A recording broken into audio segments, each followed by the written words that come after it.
அனைத்து விதமான சமூக சேவை செய்யக்கூடிய சமுதாய நலன் சார்ந்து இருக்கக்கூடிய ஒரு சமூக சேவை அமைப்புடைய இளம் தலைவராக இருக்கக்கூடிய கிளைண்ட் தான் சிகிச்சைக்கா வந்திருந்தாங்க. அதிகமான தொழில் செய்யக்கூடிய ஒரு பிசினஸ் மேனாவும் இருக்காங்க. அதிகமா டிராவல் பண்ணக்கூடிய சூழ்நிலை இருக்கனால சர்விக்கல் பெயின், பேக் பெயின் மற்றும் ஜிம்முக்கு போகும்போது கடுமையான வலி வேதனை, அதிக நேரம் உட்கார்ந்து வேலை செய்யறனாலையும் அதிகமான வலி வேதனையோட வந்தாங்க. உடல் கழிவு நீக்க சிகிச்சை என்று சொல்லக்கூடிய கம்ப்ளீட் டீடாக்ஸ் ட்ரீட்மெண்ட் எடுத்தாங்க.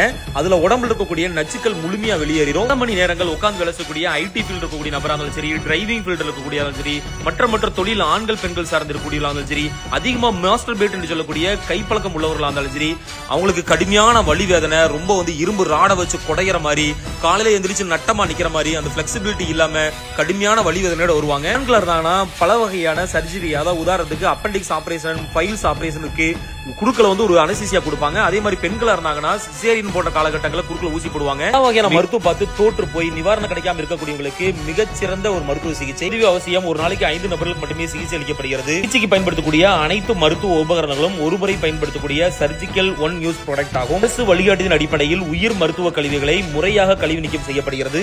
மிக இலகுவான சிகிச்சையில் முழுமையான விடுதலை. இஜாமா நோய் சார்ந்த மருத்துவ சிகிச்சை மையம், மேலப்பாளையம், திருநெல்வேலி.